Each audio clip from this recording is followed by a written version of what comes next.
देश का supreme court शर्मिंदा हुआ तो उसने खुद कहा कि सरकार, अब आप कान खोल के एक बात सुन लीजिए, क्यों आप चाहे कितनी भी कोशिश कर लीजिए, लेकिन निर्वस्त्र करके महिलाओं के सामूहिक बलात्कार और उनका जुलूस निकालने का काम भारतीय जनता पार्टी के नेतृत्व में वहां के गुंडे मावलियों ने किया है। उसके ऊपर आज सुप्रीम कोर्ट ने कड़ा फैसला लिया है और 3 जजों की कमेटी जो बना रही है उन्होंने, इसलिए मैं देश के सुप्रीम कोर्ट के चीफ जस्टिस को धन्यवाद। जब राहुल गांधी के ऊपर गुजरात के सेशन कोर्ट ने फैसला सुनाया तो सिर्फ 24 घंटे में सदस्यता ही नहीं हटाई, बंगला भी छीन लिया, घर से भी बेघर कर लोग हैं, वो किसको कहते हैं? टुकड़े टुकड़े गैंग का सरगना, कन्हैया कुमार को कहते हैं ना। अरे सुन तो लीजिए, आज पूरे देश में यही वो सरकार है, चाहे मध्य प्रदेश जाए चाहे हरियाणा जाए, यही सरकार उसका कन्हैया कुमार को सुरक्षा देती है। अरेस्ट क्यों नहीं कर लेती अगर टुकड़े टुकड़े गैंग जिस तरह से गैंग इंडिया को बोलने की साजिश कर रहे हैं? इनको शर्म नहीं आ रही? इसीलिए तो 38 पार्टियां जो कि लुंगी डांस करके मोदी जी ने बनाई है, एक एक पार्टी के टुकड़े करे, एक एक पार्टी के टुकड़े से दूर हो गया। उस दिन इस देश में नरेंद्र मोदी की स्थिति 1980 वाली 2 सांसद पे पहुंच जाएगी, उससे ज्यादा एक भी सांसद नहीं बचेगा। आजकल एक तेजी से फोटो वायरल हो रहा है जिसमें बिल्कुल आसाराम बापू जैसा लगता है ये नरेंद्र मोदी, बिल्कुल आसाराम बापू जैसा लगता है। जो मेरे साथी आपने पूछा कि मणिपुर के ऊपर सुप्रीम कोर्ट ने कमेटी बनाई है, तो मैं आज इस देश के भीतर जितने भी 140 करोड़ लोग जीवित रहते हैं उन लोगों को ये बताना चाहता हूं कि जिस तरह ये फांसीवादी सरकार मणिपुर में डबल इंजन के डबल रोल निभा रही है, वो डबल रोल निभाते निभाते जब इसके लक्षण देख देख के इस देश का सुप्रीम कोर्ट शर्मिंदा हुआ तो उसने खुद कहा कि सरकार, अब आप कान खोल के एक बात सुन लीजिए, क्यों आप चाहे कितनी भी कोशिश कर लीजिए, लेकिन जो मणिपुर के ऊपर निर्वस्त्र करके महिलाओं के सामूहिक बलात्कार और उनका जुलूस निकालने का काम भारतीय जनता पार्टी के नेतृत्व में वहां के गुंडे मावलियों ने किया है, उसके ऊपर आज सुप्रीम कोर्ट ने कड़ा फैसला लिया है और 3 जजों की कमेटी जो बना रही है उन्होंने, इसलिए मैं देश के सुप्रीम कोर्ट के चीफ जस्टिस को धन्यवाद देता हूँ। सवाल है कि हरियाणा में जो हुआ बुलडोजर चला, उस पर भी कोर्ट ने रोक लगाई है, लेकिन जो बुलडोजर चल गया उसका क्या होगा? उसके नुकसान को भरपाई कौन करेगा? देखिए, मैं तो ये कहना चाहता हूँ सभी लोगों से कि मोदी है तो मुमकिन है, ये सब चीज़ें मुमकिन है। मेवात में एक नॉर्मल जो आदमी, आप कुछ भी कह लीजिए, बजरंग दल का दलाल या कहो कि बजरंग दल का गुंडा, मोनू मानेसर, क्या किया उसने? एक काम किया। अरे क्या जरूरत थी? ये जो यात्रा निकलती थी हर बार सफलतापूर्वक निकली कि नहीं निकली?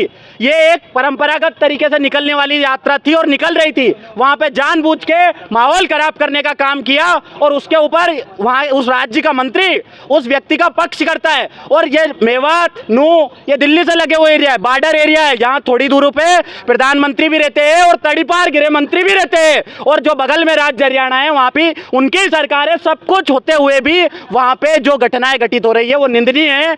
जब पिछले 3 महीनों से लगातार मणिपुर जल रहा था, उसके ऊपर हमारे देश के प्रचार मंत्री ने कुछ नहीं कहा, तो जब ये पड़ोस में मेवात जल गया, इसके ऊपर तो उनको जरूर कुछ सोचना चाहिए।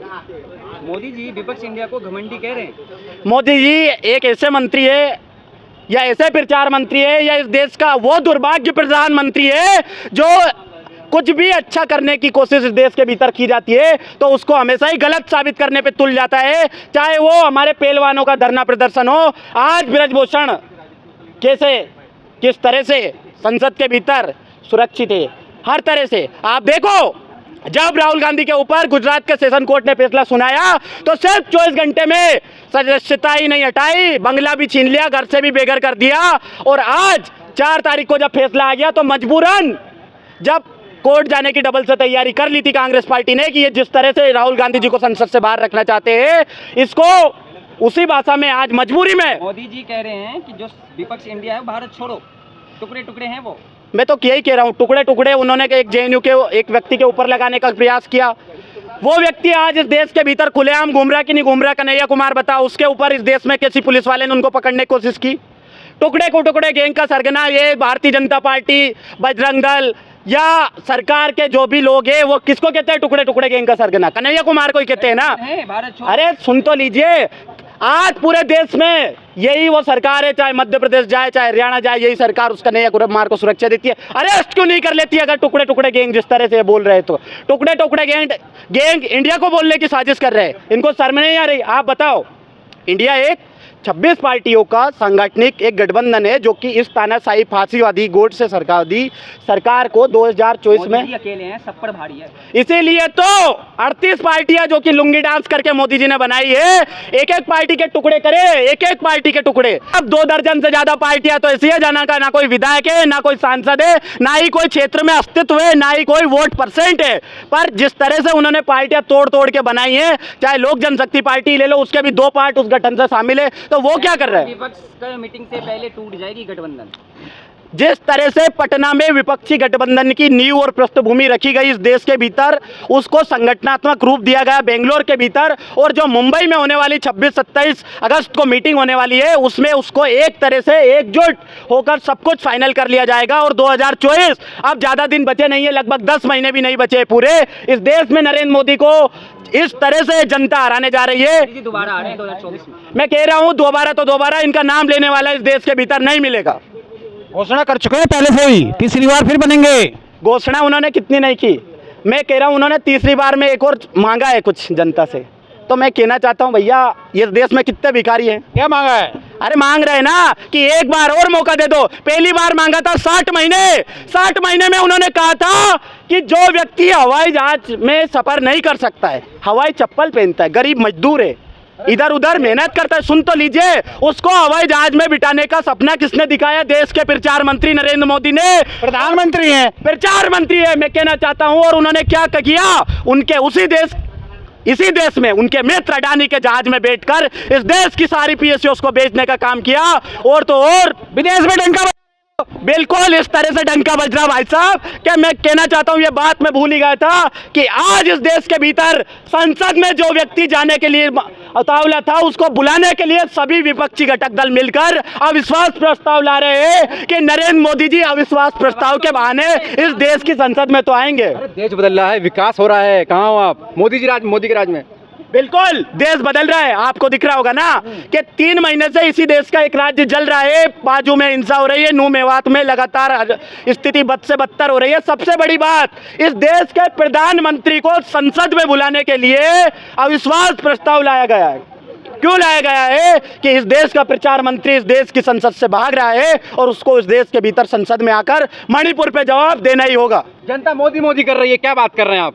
बिल्कुल, जनता मोदी क्यों नहीं करेगी? मैं तो कहना चाहता हूं ढोल धमाके के साथ जनता क्यों नहीं मोदी करेगी। जिस तरह एक दो अकेले दुर्योधन ने सारे धर्मात्माओं का मन भ्रष्ट धर्म भ्रष्ट कर दिया, कैसे कैसे धर्मात्मा उस सभा में थे, भीष्म जी से लेके कर्ण जैसे ज्ञानी महापुरुष लोग उस सभा में थे। तो आज जिस तरह पूरे 24 घंटे एक ही चीज ये देश का गोदी मीडिया, दलाल मीडिया दिखाने का प्रयास कर रहा है, जिस तरह टीवी चालू करो तो मोदी जी द्वारा जनित या संचालित ये देश का मीडिया एक काम करता है, एक लोगों के भीतर एक भावना पैदा कर रहा है। जनता मोदी के साथ नहीं, जनता नहीं है भाई साहब, जनता नहीं, सिर्फ मीडिया साथ है। जिस दिन मीडिया मोदी से दूर हो गया उस दिन इस देश में नरेंद्र मोदी की स्थिति 1980 वाली 2 सांसद पे पहुंच जाएगी, उससे ज्यादा एक भी सांसद नहीं बचेगा भारत में। साधु आदमी है मोदी जी, कैसी बातें कर रहे हैं? अरे बिल्कुल, आजकल एक तेजी से फोटो वायरल हो रहा है जिसमें बिल्कुल आसाराम बापू जैसा लगता है ये नरेंद्र मोदी, बिल्कुल आसाराम बापू जैसा लगता है। तुलना कर रहे हैं, बिल्कुल सच्चाई है। मैं कहना चाह रहा हूँ इस देश को जिस तरह के सपने देश के प्रचार मंत्री ने दिखा, कह रही है ऐसा प्रधानमंत्री चाहिए मोदी की तरह। एक अंजना मोदी भी पता नहीं क्या क्या कह चुकी है, उसका भी सुन लिया करो थोड़ा, बेचारी गरीब का,